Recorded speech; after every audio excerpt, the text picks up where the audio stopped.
Buenas, en este vídeo os traemos la primera parte del tema de interpolación y aproximación, en el que haremos una breve introducción al problema de la interpolación y presentaremos ejemplos de cálculo de polinomios de interpolación mediante el método de diferencias divididas de Newton. El problema de interpolación consiste en que, dados n más 1 puntos en el plano, a los que vamos a llamar nodos, son los puntos x sub y sub i, tratamos de encontrar una función continua que pase por todos esos puntos.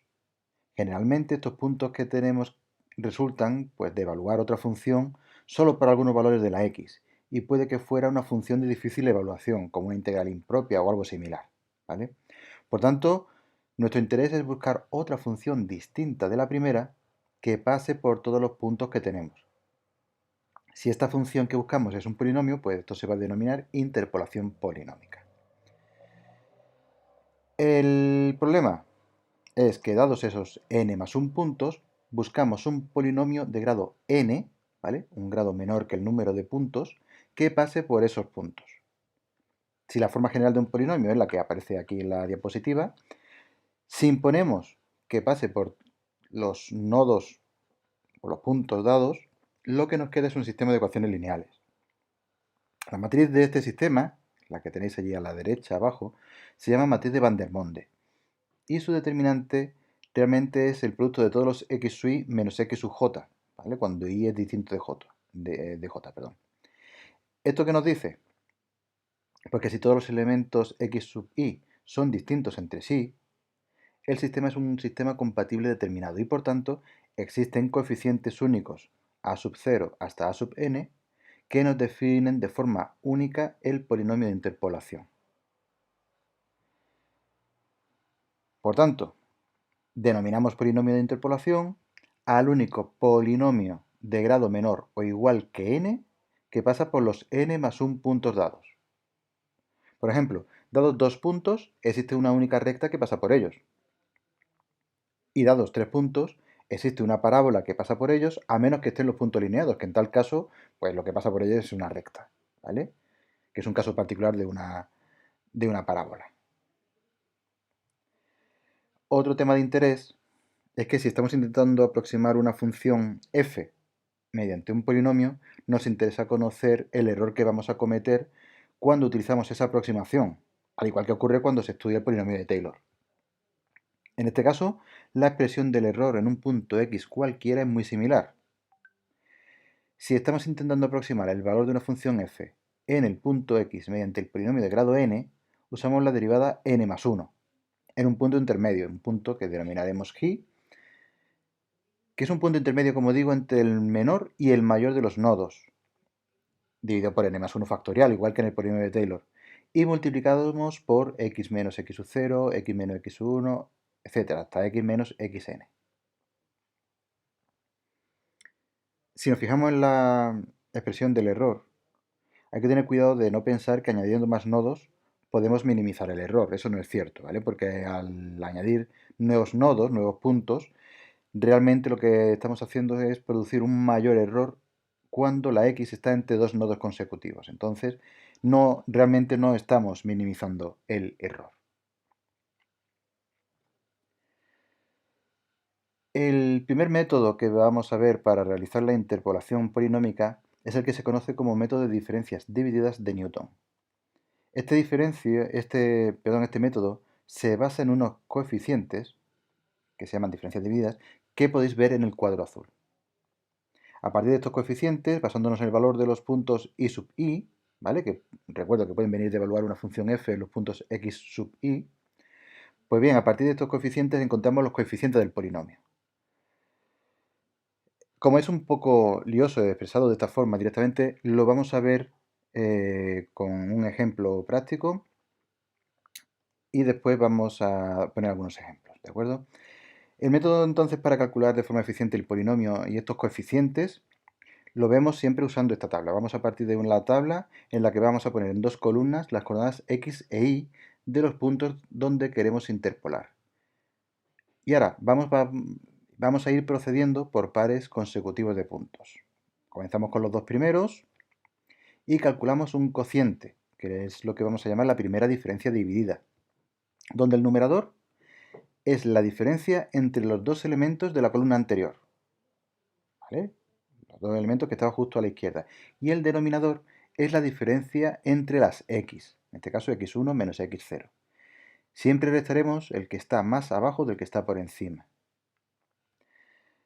Seguimos con el siguiente par de puntos. Una vez que tenemos la primera diferencia dividida, vamos con la siguiente. Con el siguiente par de puntos, y de la misma forma construimos la diferencia dividida restando las i's en el numerador y las x en el denominador. Y ya acabamos con el último par de puntos, ¿vale? Repetimos el proceso, ponemos las i's en el numerador, las x en el denominador y hacemos pues igual que en los dos pasos anteriores. De esta forma hemos construido el primer nivel de las diferencias divididas, ¿vale? Que es esa tercera columna que nos aparece aquí. Cuando tenemos 4 puntos, pues tenemos ahora 3 diferencias divididas de primer nivel. Vamos a seguir repitiendo este proceso de nivel en nivel, ¿vale? Hasta que en un nivel solo haya una diferencia dividida. Entonces, venga, vamos a por el segundo nivel. Tomamos los dos primeros elementos del nivel previo junto con los valores que hayamos usado para calcularlo, es decir, tanto las diferencias divididas que acabamos de calcular como los valores de las x, particularmente, que hemos usado para calcularlo. Fijaros que ahí para esas dos diferencias divididas que quedan más resaltadas, hemos usado los valores x0, x1 y x2. ¿De acuerdo? Fijaros que en los denominadores aparecen x0, x1 y x2. Bueno, pues nos tenemos que acordar de usar esos tres valores, x0, x1 y x2. Bien, procedemos para calcular la diferencia dividida. Ponemos en el numerador la diferencia entre los dos valores adyacentes, ¿vale? Fijaros que vamos a utilizar justo lo que hay en la columna de la izquierda adyacente. Y en el denominador, la diferencia entre las x que se habían usado. Me he ido a los extremos, ¿vale? x2 y x0. Son los dos valores extremos de entre los que se habían usado para calcular las diferencias divididas del nivel anterior.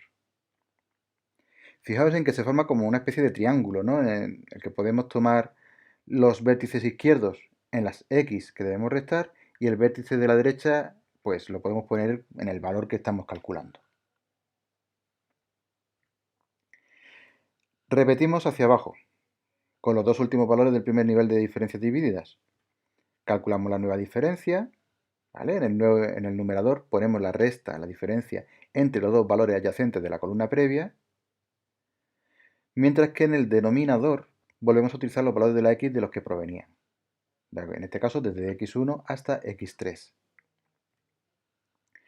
Como todavía no hemos llegado a un nivel donde solo haya una diferencia dividida, continuamos un paso más. Ya de estos dos que tenemos en este nivel, pues seguramente solo saquemos uno en el siguiente. Para este último paso, procederemos igual que los pasos anteriores. En el numerador pondremos las diferencias divididas de la columna anterior y en el denominador las x correspondientes. Si en un nivel siguen quedándonos dos o más diferencias, debemos proseguir hasta que en un nivel solo quede una. ¿De acuerdo? Ese sería el final de este procedimiento. Estos coeficientes que se calculan ahí son los que después me van a ayudar a calcular el polinomio de interpolación.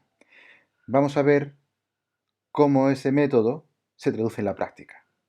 ¿Vale? Vamos a ver cómo montamos la tabla en una situación práctica y cómo calculamos el polinomio de interpolación. Sabiendo que esta tabla de datos que viene aquí en la diapositiva proviene de la función coseno, evaluada en los puntos 0, pi sextos y pi tercios, vamos a encontrar su polinomio de interpolación, ¿vale? Que será de grado menor o igual que 2, porque tenemos 3 puntos, pues entonces será una parábola o una recta. Y vamos a usar ese polinomio de interpolación para aproximar el coseno de pi quintos. Usaremos las diferencias divididas, que es el método que hemos aprendido hace un momento. Así que tomamos los dos primeros puntos y usamos los valores de la f de xy, es decir, los i sub i en el numerador y los de las x sub i en el denominador. Tal y como podemos ver en la imagen, con el código de colores indicando la procedencia de cada término, ¿de acuerdo? Entonces, recuerdo, las i's, es decir, las imágenes, las f de x sub i, van siempre en el numerador, mientras que las x sub i van en el denominador. Y así hemos calculado la primera diferencia dividida. Pasamos ahora a los dos puntos siguientes. ¿vale? O nos olvidamos de lo que acabamos de hacer y nos centramos en los dos puntos siguientes. Y calculamos su diferencia dividida. De nuevo utilizamos el esquema de colores para indicar de dónde viene cada término. Una vez que hemos acabado el primer nivel, como todavía no tenemos una única diferencia en este paso, pues debemos proseguir. Y para ello, usamos los valores recién calculados en el numerador de la nueva diferencia dividida que estamos calculando, mientras que los valores de la x correspondiente se ponen en el denominador. Recordad que en el numerador siempre usamos los valores adyacentes de la columna previa. Repito, en el numerador siempre usamos los valores adyacentes de la columna previa, mientras que en el denominador nos vamos a la columna de las x y miramos los valores de los que proceden las diferencias divididas anteriores. Si, por ejemplo, se habían utilizado para la diferencia superior el x0 y el x1, como veis en su denominador, y para la diferencia inferior, la que está en un tono más anaranjado, el x1 y el x2, que están en el denominador, tomamos entonces el mínimo y el máximo de ellos, x0, que vale 0, y x2, que vale pi tercios, para la diferencia que estamos calculando en este nivel. Es decir, en este paso, la de la derecha del todo, vamos a usar el x2 y el x0 en el denominador. Al finalizar, porque ya tenemos una única diferencia dividida en el último nivel, ya podemos construir el polinomio de interpolación de la siguiente forma. El primer elemento es f de x0, o si lo tenemos en tabla de datos, el i sub 0. Es decir, el primer elemento de la segunda columna, la de las i's. Ese es el primer elemento del polinomio, es el término independiente. El coeficiente del segundo sumando del polinomio, es decir, el coeficiente del término lineal, es el primer valor de la tercera columna. Fijaros que hemos cogido antes el f de x0, ahora nos vamos a la columna de la derecha, nos quedamos con el valor de arriba del todo, es decir, el primer valor de la tercera columna. Este coeficiente sería el que acompaña a x menos x0. Para terminar, el último sumando tiene por coeficiente el primer valor de la última columna, ¿vale? En este caso de la cuarta columna, que es además la última diferencia dividida calculada. Y por la expresión que tenemos para este tipo de polinomios, va a acompañar multiplicando a los factores x menos x0 y x menos x1. Así ya podemos sustituir los valores de la tabla en la expresión del polinomio, ¿vale? Se queda como podemos ver en la pantalla. Hemos sustituido los valores correspondientes de las diferencias divididas f de x0, f de x0, x1 y f de x0, x1, x2 por los valores correspondientes de esos coeficientes y x0 y x1 por los valores de la primera columna de la tabla. Esta expresión la podemos simplificar un poco más, teniendo en cuenta que hay bastantes ceros, ¿no? Hay un par de ceros en la expresión. Ahora, este polinomio que hemos hallado es el polinomio de interpolación. Este polinomio, su gráfica, pasa por los puntos dados, es decir, pasa por el punto 0, 1, por el pi sextos raíz de 3 partido por 2 y por pi tercios 1 medio. Que realmente estos puntos procedían de la función coseno, evaluada en esos valores de las x, ¿vale? Así, pues ya podemos intentar dar respuesta a la parte de aproximar el coseno de pi quintos. Porque podemos aproximar el valor de la función en ese punto por el valor del polinomio en ese mismo punto, ¿vale? Identificamos ya o intentamos aproximar lo que ocurre en un punto en la función con lo que ocurre en un punto en el polinomio, que como puede observarse pues da en torno a 0,8114. Entonces hemos construido la tabla, a partir de los coeficientes de la tabla, tal como se ve en esta imagen, construimos el polinomio y utilizamos el polinomio para aproximar el verdadero valor de la función. Pero claro, como siempre nos planteamos qué ocurre cuando aproximamos, es decir, nos quedamos cerca o lejos del valor real del coseno de pi quintos. Es decir, ¿qué error estamos cometiendo en esa aproximación? La respuesta nos la da el resultado teórico que vimos hace un momento, que nos proporciona la expresión para el error que se comete al utilizar un polinomio de grado n para aproximar la función f, que es la que aparece en pantalla, esa expresión. Fijaros que tenemos una situación parecida al polinomio de Taylor, aparece la derivada de n más 1 partido por n más 1 factorial, evaluada en un punto g, que está entre el mínimo y el máximo de los x y. Si particularizamos en nuestro problema, hemos usado 3 puntos, así que tenemos una parábola que pasa por ellos, y es de grado 2. Luego la expresión para este problema involucra la tercera derivada de la función en un punto j que está entre el menor y el mayor de los xy, es decir, entre 0 y pi tercios. Y el producto de x menos cada uno de los xy que tenemos en el problema. Por eso será ix menos x0 por x menos x1 por x menos x2. Y todo en valor absoluto porque lo vamos a intentar acotar más tarde. En concreto, la tercera derivada del coseno es menos el seno de j. Y ya ahí también hemos sustituido los valores de los x sub i correspondientes. Intentamos ahora simplificar un poquito la expresión, ¿vale? Vamos a intentar acotar el término que depende de j, ya que sabemos que j está entre 0 y pi tercios, como viene aquí. Así, pues, sabemos que el seno de j, ya que j está entre 0 y pi tercios, pues será menor que el seno de pi tercios, porque en ese tramo la función seno es creciente.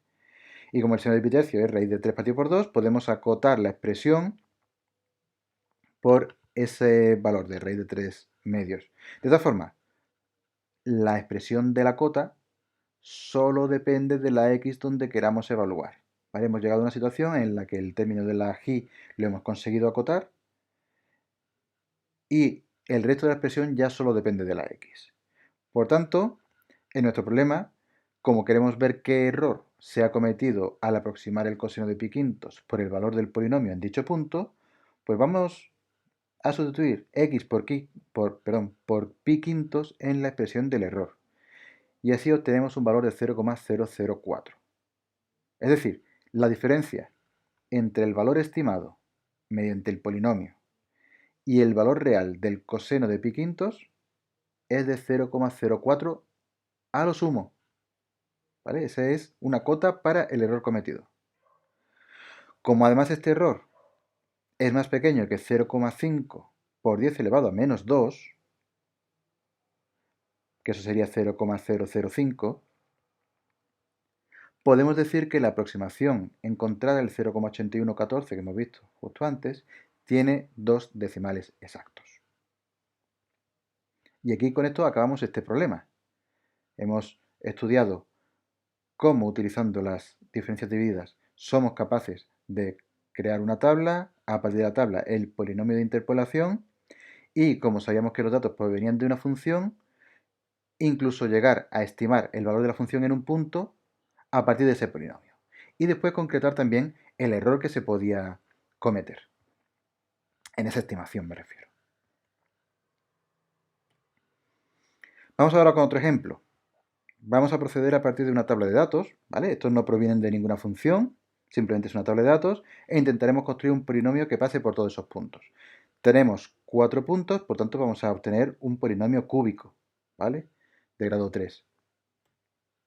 Cogemos la primera pareja de puntos, construimos su diferencia dividida. Recordad dónde vienen los elementos, que aparecen tanto en el numerador como en el denominador, ¿vale? Ahí tenemos el código de colores para identificar bien de dónde viene cada elemento. Siguiente par de puntos. Repetimos la operación y así sucesivamente, tomando las siguientes parejas de puntos, pues vamos obteniendo todas las diferencias divididas del primer nivel. Vamos a por el segundo nivel de diferencias divididas. Tomamos los dos primeros valores del primer nivel, junto con los datos de las x de los que proceden, ¿vale? Y los usamos en el numerador de la nueva diferencia que calculamos. El denominador procede de las x mínima y máxima consideradas para la diferencia. Repetimos con las siguientes dos diferencias. Calculamos la correspondiente del nuevo nivel y así hemos completado la diferencia del nivel 2. ¿Vale? Continuamos porque todavía tenemos dos diferencias en este paso. Ahora solo tenemos una opción para calcular la diferencia. ¿Vale? Usamos los dos valores adyacentes en el numerador, el 1/6 menos 1/2, y los dos extremos en las x para el denominador, el 4 menos menos 2. Con todas las diferencias calculadas, podemos ir construyendo el polinomio de interpolación como hicimos antes. El término independiente procede del primer valor de la columna de las i's. El siguiente término tiene por coeficiente el primer valor de la tercera columna, aquí marcado en azul un poco más oscuro, y va multiplicando a x menos x0, x0 era el menos 2. Seguimos añadiendo términos, siempre considerando en cada paso como coeficiente el primer valor de la columna siguiente, en este caso de la cuarta columna, ¿vale? Que está en un azul todavía un poquito más oscuro. Y multiplicamos en este caso concreto por x menos x0, que ya lo teníamos de antes, y x menos x1, que en este caso es x menos 0. En el último paso, reproducimos todo lo que hemos hecho anteriormente. Nuevo coeficiente de la última columna, que va multiplicando a x menos x0, x menos x1 y x menos x2. De este modo, tenemos ya el polinomio de interpolación que pasa por el conjunto de datos que nos proporcionaron. Pero, ¿qué ocurre si añadimos un nuevo punto a la tabla de datos? Si queremos calcular el polinomio de interpolación con un punto más, no es necesario volver a empezar, ¿vale? No tenemos que volver a empezar, ya que todos los cálculos anteriores pueden ser reaprovechados. En este caso, pues basta concentrarnos en las diferencias divididas que faltan por calcular al añadir el nuevo punto. Empezamos con los dos últimos puntos, calculamos la diferencia dividida de la forma usual, ¿vale? Como lo llevamos haciendo todo el rato. Vamos un nivel más allá, lo que implica coger las dos diferencias divididas últimas de ese nivel, la recién calculada y la anterior a ella en ese mismo nivel. De esta forma calculamos la diferencia dividida correspondiente. Repitiendo este proceso, añadiendo siempre un valor más de la x hacia arriba y tomando las dos últimas diferencias del nivel que acabamos de calcular, podemos estimar la nueva diferencia dividida. ¿De acuerdo? Y ya estamos a punto de acabar, puesto que con la diferencia que acabamos de estimar, ya solo tenemos dos en el paso actual. Así que las tomamos para calcular la última diferencia dividida, al igual que los valores extremos de las x.